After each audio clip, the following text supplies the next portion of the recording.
Estamos en el Domingo de Ramos, lectura del Domingo de Ramos. Continuación del Santo Evangelio según San Mateo. En aquel tiempo, acercándose Jesús a Jerusalén y llegado a Betfagé, junto al monte de los Olivos, envió a 2 de sus discípulos, diciéndoles: Id a esa aldea que está enfrente de vosotros, y luego encontraréis una asna atada, y su pollino con ella. Desatadla y traédmelos. Y si alguno os dijere algo, respondedle que el Señor los ha menester, y al punto os dejará. Todo esto sucedió en cumplimiento de lo que había dicho el profeta: Decid a la hija de Sión, mira que viene a ti tu rey, lleno de mansedumbre, sentado sobre un asna, y su pollino, hijo de la que está acostumbrada al yugo. Idos los discípulos hicieron lo que Jesús les mandó, y trajeron el asna y el pollino, y pusieron sobre ellos sus vestidos, y le hicieron sentar encima. Y una gran muchedumbre de gentes tendía por el camino sus vestidos, y otros cortando ramos de los árboles los esparcían por el camino. Y la muchedumbre que iba delante y la que seguía atrás clamaba diciendo: Hosana al Hijo de David, bendito el que viene en el nombre del Señor. En el nombre del Padre, del Hijo y del Espíritu Santo. Amén. Ave María Purísima. Estimados hermanos, estamos hoy en un día festivo y al mismo tiempo de tristeza, porque en la primera parte de esta ceremonia se nos recuerda ese triunfo de nuestro Señor cuando llegó a Jerusalén y fue aclamado como el Mesías que él era. Pero ya en la misa leemos el Evangelio de la Pasión, que es lo que pasó después cuando nuestro Señor fue hecho preso y crucificado por sus enemigos. Y ese misterio del triunfo y de la pasión de nuestro Señor forma parte de la vida de la Iglesia, porque la Iglesia ha tenido momentos de triunfo, ¿verdad? Ha tenido momentos de esplendor en la historia, y ha tenido también tiempos de persecución, de penas, de dolor, y nosotros como sus hijos que somos de la Iglesia participamos a todas estas cosas. Así que debemos tener siempre presente en los momentos de tristeza que debemos tener presente los momentos de alegría, tenemos que tener presente los momentos de triunfo para no desanimarnos. Y en los tiempos de alegría y de triunfo debemos tener presentes también los momentos de tristeza para no enorgullecernos, para no envanecernos. Y es siempre así la vida cristiana. Como dicen los santos, que en la vida cristiana hay momentos de consolación, cuando Dios nos visita, cuando Dios nos consuela, y hay momentos de desolación, cuando Dios parece que nos ha abandonado, cuando Dios permite que tengamos alguna cruz, algún sufrimiento, pero no es solo propio a nuestra vida, o es propio a la vida cristiana. Así siempre ha sido en la historia para todos los cristianos y también para la Iglesia, y Jesucristo mismo pasó por momentos de triunfo, y en momentos también de persecución, de dolor, de pena. Igualmente Nuestra Señora, que tuvo la alegría, la dicha de ver al niño Jesús en Belén, esos momentos de grandes alegrías, pero también tuvo momentos de tristeza, ¿verdad? Los 7 dolores de la Virgen María, nos recordamos que la Virgen tuvo muchos dolores también, pero que al lado de grandes alegrías como la resurrección de nuestro Señor. Pero no hay que olvidar que todas las alegrías son una recompensa de los momentos de pena. Así que a veces cuando nosotros sufrimos es el momento en que hacemos más méritos, es el momento en que merecemos las gracias que Dios nos va a dar después, o incluso la alegría del cielo, que va a ser simplemente la recompensa de aquello que nosotros habramos sufrido en esta vida por nuestro Señor, o aquellas cosas difíciles, o aquello que habramos hecho con dificultad en esta vida. Es la medida de nuestra alegría. Así que más habremos sufrido en esta vida, más seremos felices en el cielo. Por eso nunca hay que desanimarse cuando vienen las penas o cuando viene algún sufrimiento, que es a causa de nuestra fe, ¿verdad? Por ejemplo, hay personas que sufren, pero no es por razones de fe. Eso no tiene recompensa en la otra vida. Lo que tiene recompensa en la otra vida es todo aquello que hacemos por motivos de fe, ¿verdad? Entonces, si tenemos motivos de fe, por ejemplo, haciendo nuestro deber, es un motivo de fe. Una persona que hace su deber en su casa, una madre de familia que hace bien sus obligaciones, por motivos de fe. Lo hace por amor a Dios, lo hace porque Dios lo quiere, porque Dios lo manda. Entonces eso tiene una recompensa en el cielo. Entonces hay que tener bien claro, porque hay personas que dicen: yo sufro mucho, ¿por qué Dios no me ayuda? ¿Por qué Dios no me...? Pero hay personas que están muy lejos de Dios, que no tienen fe, o que viven en pecado mortal. Ese sufrimiento no tiene recompensa en la otra vida. Ese sufrimiento no tiene valor sobrenatural, y es lo que en nuestra época, que se ha vuelto muy naturalista, no entienden eso. La gente dice: es que yo sufro, no es normal que yo sufra. Sí, es normal, porque el sufrimiento es consecuencia del pecado. Y cuando uno se aleja de Dios, tiene que sufrir. Es como un niño que sale de su casa, que se aleja de su casa, y que, pues, aunque sus papás no quieran que sufra, pero si él se va, pues él sufre. Tiene que sufrir, es inevitable.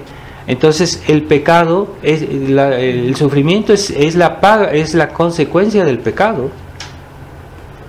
Pero Jesucristo vino a hacernos que ese sufrimiento, que normalmente era inútil para merecer el cielo, Jesucristo vino a hacer que ese sufrimiento fuera meritorio para el cielo.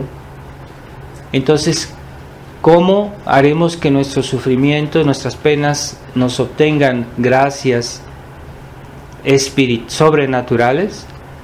Pues debemos unirnos a la pasión de Cristo. Entonces, cada vez que nosotros hacemos algo por motivos de fe, pues nos estamos uniendo a la pasión de Cristo, como de alguna manera, ¿verdad? Por ejemplo, yo hago mi deber porque Dios lo quiere, entonces yo estoy haciendo algo por motivos de fe, y entonces estoy uniéndome a Jesucristo y a su pasión.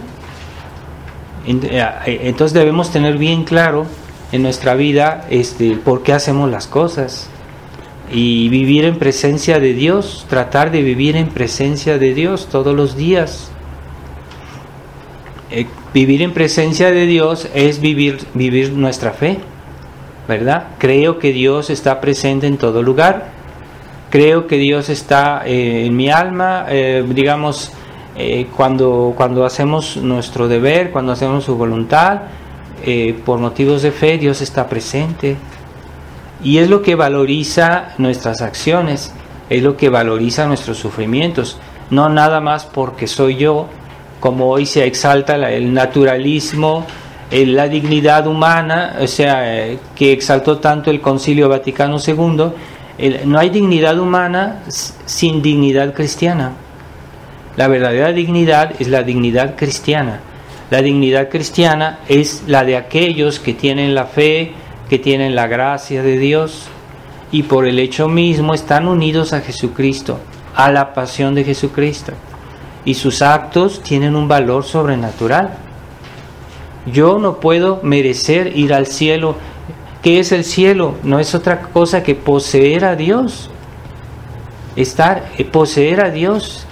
En esta vida somos felices de poseer, pongamos algo costoso, algo bien, algo bonito, algo grande, pero no es nada con el hecho de poseer a Dios. Nada. Pero ¿cómo yo iba a merecer poseer a Dios por mis propias fuerzas, por mis propios méritos? No es posible. No está a mi alcance. Como criatura yo no puedo merecer eso. Pero por eso Jesucristo, Él lo pagó. El precio del cielo, de nuestro cielo, Jesucristo lo pagó con su pasión. No olvidemos eso en esta Semana Santa, que es el tiempo de meditar esa realidad de la pasión de Cristo, y que Jesucristo murió por nosotros. Y el sufrimiento de Cristo tiene un valor infinito porque Él es Dios. Jesucristo es Dios.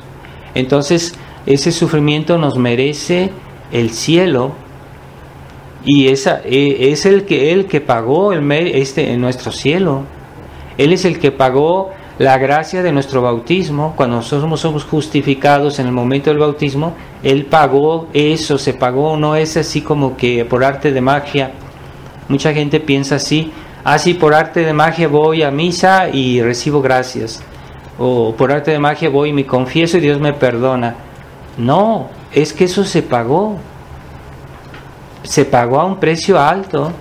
Es la sangre de Cristo que pagó eso, y por eso hay que estimar esas cosas, porque costaron muy caras, ¿verdad? Por ejemplo, si un padre le da algo a su hijo y le dice: no lo desperdicies, cuídalo porque yo lo pagué, me costó trabajo hacerte este regalo, cuídalo. Y el niño puede entender eso, decir: no, es que a mi papá le costó dinero, le costó trabajo pagarme esto, y yo lo voy a cuidar, este regalo que él me hizo. Bueno, pues es mucho más grande el regalo que Jesucristo nos ha hecho cuando Él murió por nosotros. Él lo pagó. Es el aspecto satisfactorio de la pasión de Cristo, que por un lado nos perdona, nos obtuvo el perdón de los pecados, y por otro lado nos da su gracia, que nos hace hijos de Dios, y eso tiene un valor infinito, la pasión de Cristo. Y también nos merece el cielo de poseer a Dios. Entonces realmente Dios hizo prácticamente todo, pero Él quiere que nosotros colaboremos en esta obra, que mostremos nuestra buena voluntad y que nosotros también lo merezcamos de alguna manera. Cuando nosotros hacemos nuestro pequeño esfuerzo en unión a la pasión de Cristo, estamos mereciendo el cielo. Pero hay gente que cree, que dice: no, es que yo lo merecí. Pero no, sí, lo mereciste, pero en segundo lugar, porque el que en realidad lo pagó fue Jesucristo. Lo que Jesucristo te pide es que tú hagas un esfuerzo para unirte a su pasión, y que, por ejemplo, una persona que va y se confiesa, pues no es tan difícil, porque uno va y dice sus pecados y se arrepiente realmente por amor a Dios, y Dios le perdona. Pero ¿quién pagó ese perdón? Pues fue Jesucristo. Eso se pagó, no es así de tan fácil. Por eso debemos estimar las dones de Dios, las gracias que Dios nos ha hecho, y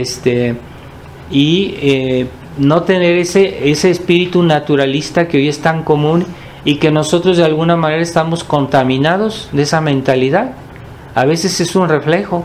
Es que dice: no, es que yo lo merecí, es que yo tengo derecho a esto, yo tengo derecho a aquello. Es que no hay derechos fuera de Dios. El que se sale de Dios pierde sus derechos. ¿Por qué? Porque Dios es el dueño de todo, es el autor de todo, es el que da el derecho a las personas de tener derecho. Entonces, si una persona solo se ve el aspecto humano, el aspecto natural, y hoy dice la gente: es que yo, como soy persona, tengo derechos. No, es que para tener derechos necesitas unirte a la pasión de Cristo de alguna manera. Ya cuando dices el credo, ya tienes fe, entonces ya estás participando a la fe en Cristo, ya estás participando a las gracias de la pasión de Cristo. Entonces ya estás adquiriendo derechos. ¿Quiénes son los que tienen más derecho en el cielo? Pues los más grandes santos, particularmente la Virgen María. Pero porque ellos en esta vida practicaron esa fe de una manera mejor, o que se unieron mejor a la pasión de Cristo, ¿verdad? La pasión de Cristo, hay santos que sufrieron muchísimo, que decir de Nuestra Señora, que es la reina de los mártires, ¿verdad? Entonces ella es la que mejor se unió a la pasión de Cristo y la que es más santa, porque mereció las gracias de Dios, pero en unión a Cristo. Entonces el gran error que se introdujo en el Vaticano II fue decir, exaltar la dignidad humana sin hacer referencia a Dios. O sea, la dignidad humana de las personas que no son católicas, de las personas que no tienen fe, de las personas que practican otra religión, y dicen que ellos tienen dignidad humana, entonces tienen derecho a practicar una falsa religión, y no es así, porque nada más hay una sola dignidad, es la que Dios quiere darnos. Y hay personas que están en el error, no tienen derechos, aunque ellos lo digan, pero no, en realidad no lo tienen. Pero solo Dios les da algún derecho en la medida de que ellos están llamados a ser hijos de Dios. En ese sentido todos tenemos derecho, ¿verdad? Por ejemplo, un pagano que dice, yo me quiero convertir al catolicismo, y puede decir a un sacerdote, yo tengo derecho a que me bautices porque Jesucristo murió por mí, aunque todavía no esté justificado, aunque todavía no haya recibido la gracia, pero él tiene derecho porque Jesucristo quiere que él se convierta. En ese sentido sí, hasta las personas, los pecadores tienen derechos, no porque los hayan merecido, cuidado, no los han merecido, pero Jesucristo pagó por ellos, entonces adquieren ese derecho. Y entonces en esta vida, si algún derecho tienen las personas que no están todavía en gracia de Dios, es porque Dios les está dando la oportunidad de salvarse. Y todo lo que reciben en esta vida Dios se los da para que ellos busquen la verdad, para que ellos se salven. Entonces, aún las personas que están muy lejos de Dios tienen algunas gracias de Dios, tienen ayuda de Dios de alguna manera, que si realmente tienen un buen corazón, van a encontrar la verdad. El problema es que las personas ya no buscan la verdad. Es el gran drama de nuestra época, y la indiferencia religiosa, ¿verdad? Uno es lo que uno ve en las personas generalmente, hasta los mismos católicos se han vuelto indiferentes. Para ellos la vida cristiana es algo muy accesorio y no es lo principal. Muchos católicos viven así, ya no se confiesan, no hacen nada, ya no rezan, es que no ven la necesidad. Están perdiendo la fe, están alejándose de Dios cada vez más. Es una pena ver eso, ¿verdad? Pero el gran problema es que como tanta es la cantidad de personas que viven en una mala situación, que nosotros nos podemos sentir como presionados, como una minoría, ¿verdad?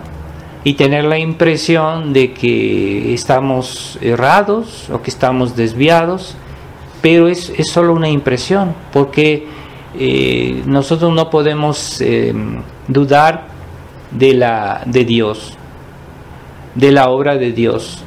Mientras estemos en lo que Dios quiere, en lo que Dios manda, en la religión de Dios, podemos estar tranquilos, aun si la gran mayoría no lo obedece. pero eso está profetizado, que en el fin de los tiempos habría una especie de apostasía general, y no debemos dejarnos impresionar que incluso los ministros de Dios se estén enfriando en la fe y que estén promoviendo el mal, ¿verdad? Pero cuando nuestro Señor Jesucristo fue crucificado, Él estaba solo, prácticamente solo. Y los sacerdotes de esa época son los que ordenaron que nuestro Señor fuera crucificado, son los que quisieron, promovieron eso, son ellos. Qué misterio, porque esos sacerdotes Dios los había instituido para hacer el bien, para salvar las almas, y estaban haciendo exactamente lo contrario. El pueblo que aclamó a nuestro Señor cuando llegó a Jerusalén fue el mismo que después gritó: crucifíquenlo, crucifíquenlo, ¿verdad? Pero eso no dejaba de, aunque Jesucristo estaba solo, sus apóstoles corrieron, lo abandonaron. La única persona que nunca dudó, que nunca flaqueó, fue la Virgen María. Ella representa la fe de la Iglesia, de la verdadera religión, porque los otros hubo una especie de, yo no digo que todos perdieron la fe, pero sí una especie de gran duda, una especie de situación de peligrosa para su fe. Y entonces esa situación que pasó en la vida de nuestro Señor puede repetirse en la Iglesia, y de hecho se repite. Estamos viviendo la pasión de la Iglesia, y así como los apóstoles dudaron, pues hoy también los hombres de Iglesia dudan, porque nomás basta oír sus sermones o lo que ellos dicen, lo que dice el Papa Francisco, para ver que están dudando de la fe. ¿Cómo no? Están contradiciendo a nuestro Señor. El Papa dice cosas que contradicen a nuestro Señor directamente, el Evangelio. Últimamente dijo que la Virgen María no es corredentora, que es una cosa que no tiene, que no está bien decir eso, cuando ciertamente eso no ha sido todavía definido de fe, la corredención de la Virgen María, pero todos los teólogos católicos y los santos lo aceptan la corredención de la Virgen María, pero el Papa dice que eso es como una tontería, como que es no tiene ningún freno en sus afirmaciones, son como blasfemias. Entonces, ¿quién fue que dijo que Jesucristo tenía que morir? Fue el pontífice, el gran pontífice, como está en el Evangelio. El gran pontífice dijo a todos los sacerdotes que estaban reunidos, les dijo: ustedes no entienden nada, este hombre tiene que morir para que se salve el pueblo.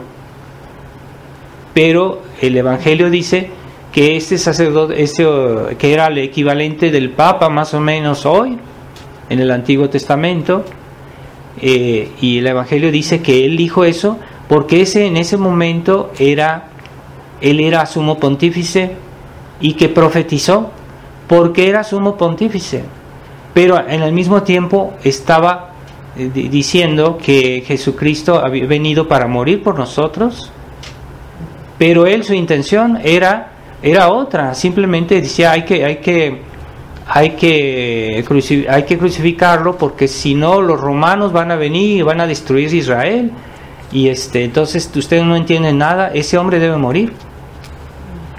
Pero al mismo tiempo estaba profetizando, porque Jesucristo iba a morir por su pueblo, pero no solo el pueblo de Israel, sino todo el pueblo de todo el mundo. Él murió por todos nosotros. Entonces, a pesar de ser un perseguidor de Jesucristo, no dejó ser sumo pontífice, porque hoy dicen, es que el Papa no es Papa porque ha dicho cosas muy graves, ha dicho herejías, y no es Papa. Pero no, aquel, como dice el Evangelio, a pesar de lo que había dicho, era sumo pontífice, y el Evangelio lo dice, no perdió su cargo de sumo pontífice, que era un hombre que estaba persiguiendo a Jesucristo, que estaba en la herejía. Pero era el sumo pontífice en el antiguo sacerdocio del Antiguo Testamento, que fue instituido por Dios, que era válido. Después eso fue suprimido por Jesucristo, por la nueva ley, y ya ese sacerdocio del Antiguo Testamento fue suprimido por la nueva ley y ya no tiene vigencia. Hoy ya no hay sacerdotes del Antiguo Testamento. Hoy el sacerdocio es el sacerdocio de la Iglesia Católica, el que tiene vigencia. Entonces, pero estamos viviendo una situación semejante, porque hoy es el Papa que promueve pues la pasión de la Iglesia. La Iglesia también sufre su pasión, como todos los cristianos, los buenos cristianos de la historia, todos han tenido su pasión, todos los santos. De alguna manera tenemos que unirnos a Jesucristo. No es nada más recibir. Es que yo quiero recibir todo bonito, como hay muchos católicos hoy que son católicos modernos, católicos liberales, y creen que la vida cristiana es algo bonito, color de rosa, y que no hay cruz, y que no hay sufrimiento, y que no hay esfuerzos, y que no hay lucha, que no hay combate, y han hecho de la vida cristiana una especie de mentalidad moderna, como sale en la televisión, de que una familia ideal, que tienen todas las comodidades, que tienen todo, que tienen lujo, y que todo, no hay sufrimiento, todo es positivo, todo es bonito. Eso es un ideal completamente protestante, ¿verdad? De los que viene de los países protestantes. Y hay familias, muy buenas familias, que son muy armónicas, y pero a pesar de todo, a pesar de que sean buenos y que todo, siempre habrá alguna cruz, algo que sufrir, algo que nos haga pena. O sea, la vida en este mundo que es sin dolor, en la cual todo pasa conforme a nuestro gusto, eso no existe.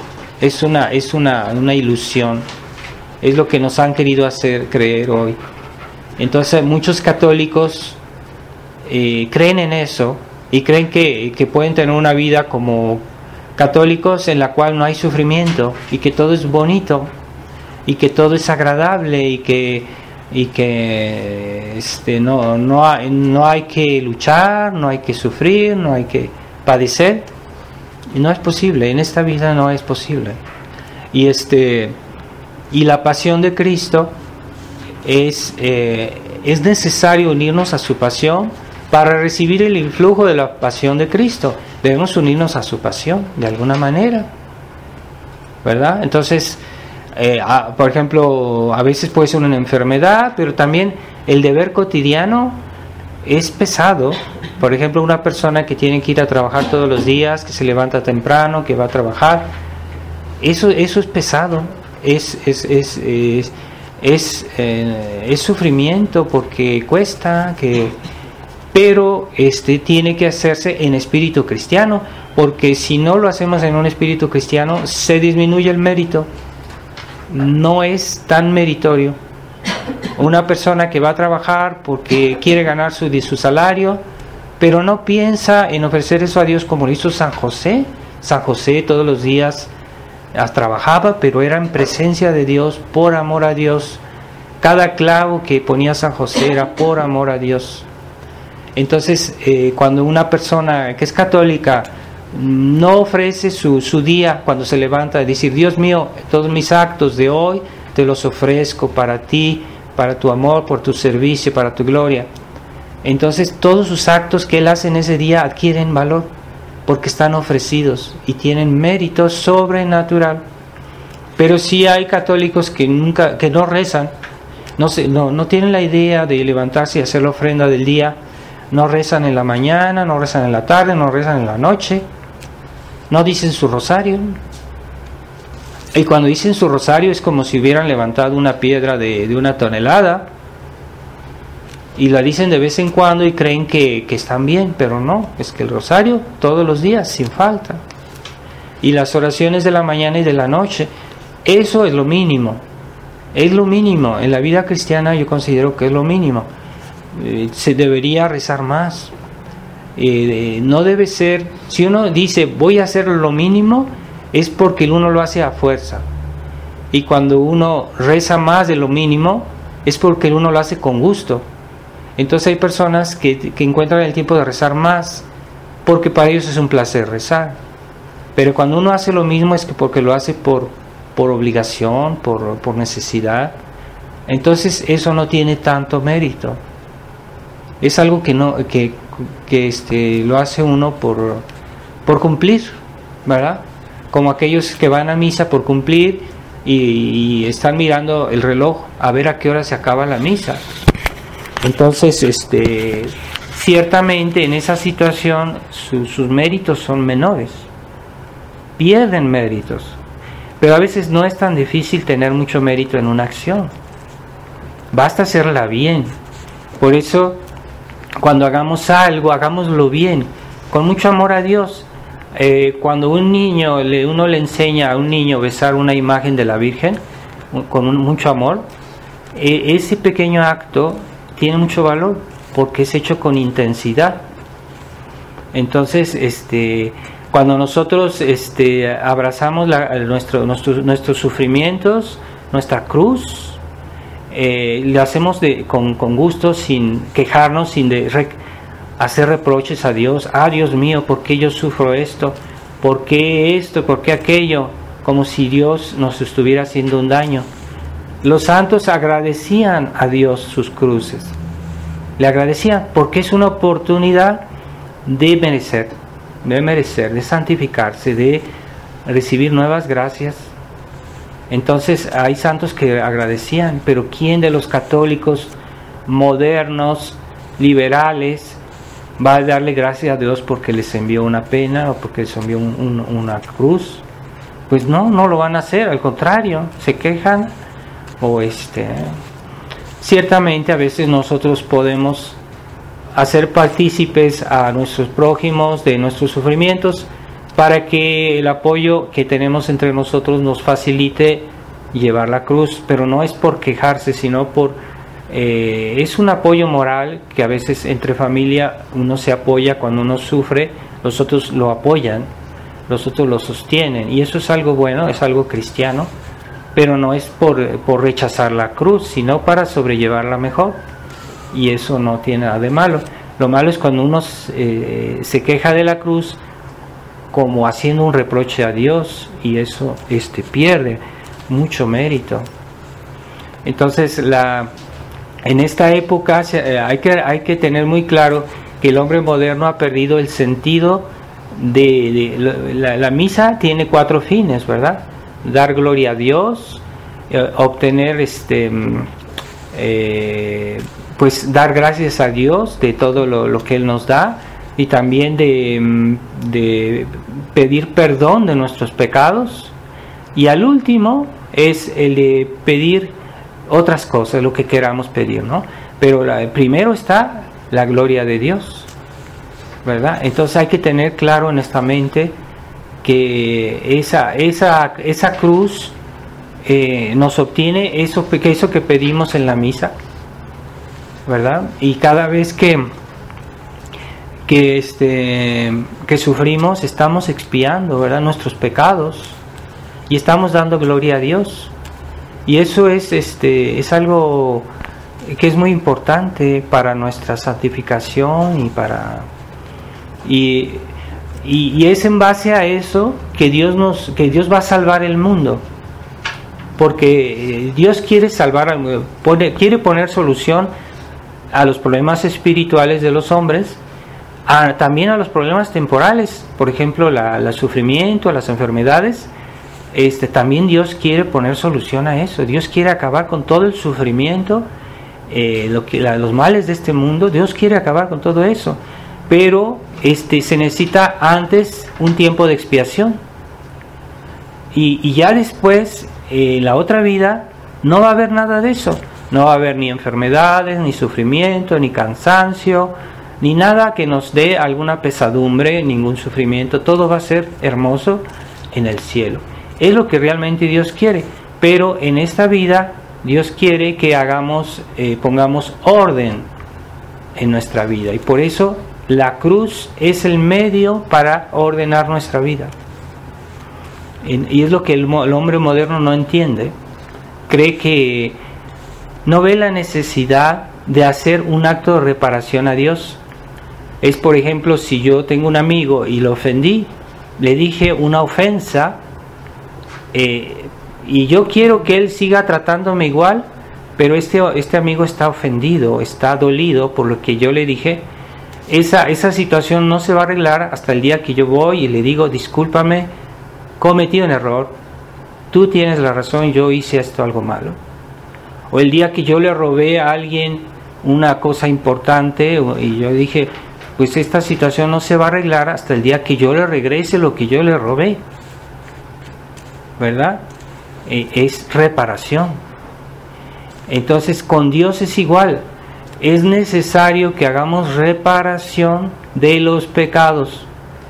No basta decir: Dios mío, perdóname, pero es que, y al día siguiente lo vuelvo a hacer, es que no estaba bien arrepentido. No hay verdadera reparación. Por eso Dios pide que hagamos reparación, y es normal, porque Dios ha sido ofendido y es normal que nos disculpemos y que reparemos. Y Él fue el primero que nos dio el ejemplo muriendo en la cruz. Él hizo reparación de nuestros pecados. Hay que entender eso. Entonces el mérito de la cruz de nuestro Señor pues es infinito. Pero nosotros podemos unir nuestros pequeños sufrimientos, pequeñas obligaciones, trabajos a la cruz de Cristo, y adquieren mucho valor en la medida que esta unión es más o menos perfecta, porque si lo hacemos a regañadientes o lo hacemos sin realmente mucha fe, no es tan meritorio, ¿verdad? Por eso los santos, cuando morían, generalmente iban al cielo directamente, no pasaban por el purgatorio. Pero la mayoría de los cristianos pasan por el purgatorio porque no han hecho suficiente expiación, no han reparado sus pecados. En la confesión Dios nos perdona el pecado, pero no nos perdona siempre toda la pena temporal que viene junto al pecado. Esa pena temporal hay que hacer reparación en esta vida. Entonces, si una persona en esta vida hace penitencia,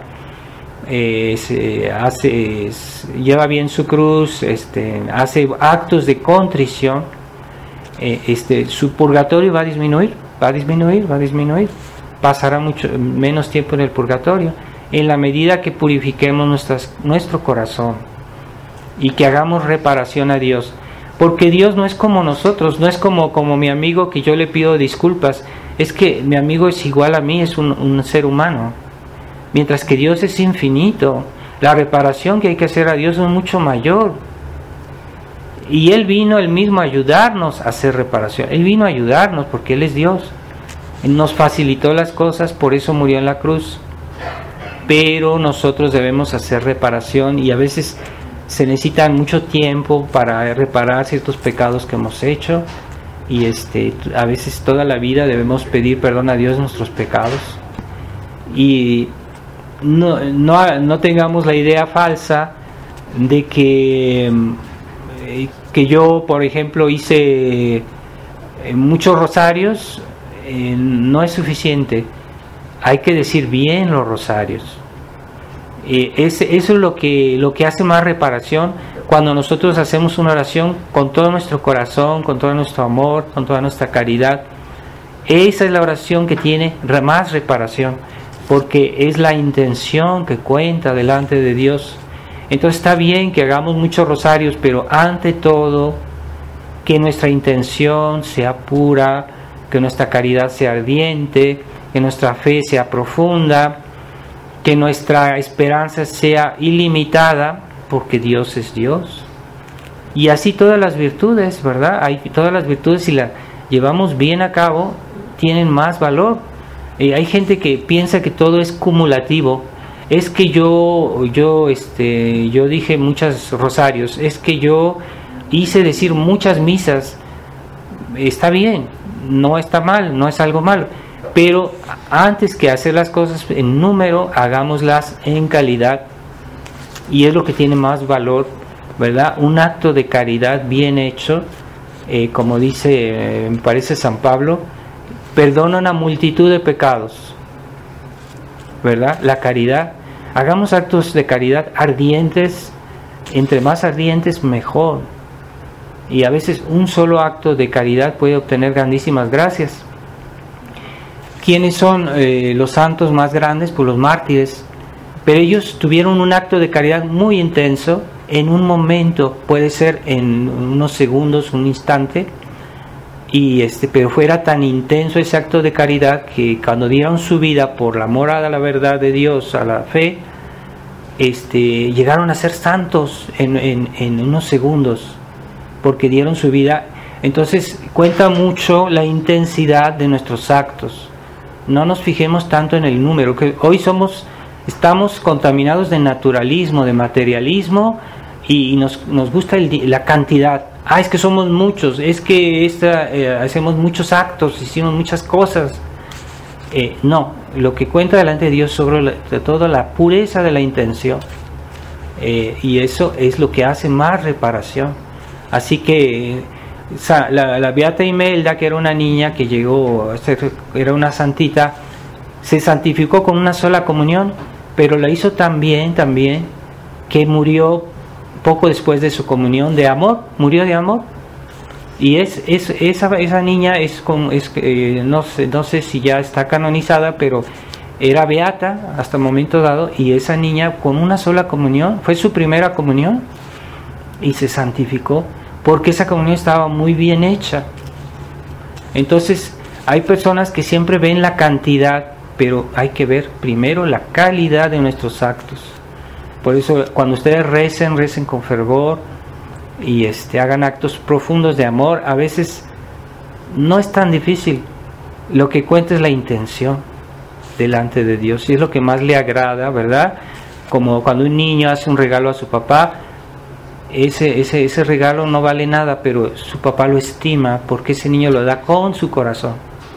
Y es así con Dios también, ¿verdad? Entonces tengamos cuidado de esa mentalidad naturalista que hace que ya no hay sentido de expiación, ya no hay sentido de penitencia, ya no hay sentido de la obligación del sacrificio. El valor de todo eso que nos enseña la Semana Santa, ¿verdad? Que vamos a meditar esta Semana Santa, y que desgraciadamente muchos católicos aquí en México aprovechan ese tiempo para ir a las playas y ofender más a Dios con el vicio, con la bebida, con la mala música. Y cuando son los días en que sufrió nuestro Dios, que deberían ser días de oración, no de diversión, de andar ahí en la calle o en cualquier lugar. Hasta los católicos hacen eso, los católicos liberales hacen eso, porque todos lo hacen. Entonces está bien, todos lo hacen. Entonces no, los días santos se santifican, y la Semana Santa es toda santa, lunes santo, martes santo, miércoles santo, jueves santo, todos los días son santos, para meditar la pasión de Cristo y unir nuestra pequeña cruz con la gran cruz de nuestro Señor, con más intensidad. Y es lo que se suprimió con la nueva misa. La nueva misa se eliminó el sentido expiatorio. La nueva misa es una cena, es una fiesta, todos están alegres, todos están felices.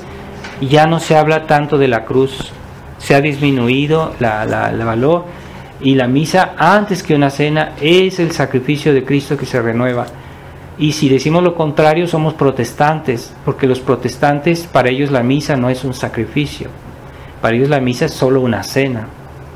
Entonces no, nosotros no somos protestantes, no somos ecuménicos, no somos no sordo, no aceptamos esa nueva misa que vino a destruir de los corazones de los católicos esa fe en la pasión de Cristo, y que es lo que está arruinando el cristianismo, porque ya no hay expiación, y cuando no hay expiación los castigos vienen, porque cuando uno no expía a nosotros nuestros pecados, Dios castiga los pecados.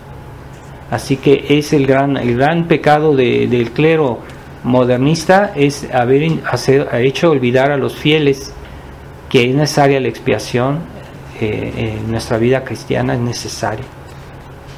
Vamos a pedirle a Nuestra Señora que nos ayude a hacer una buena Semana Santa, a Nuestra Señora de los Siete Dolores.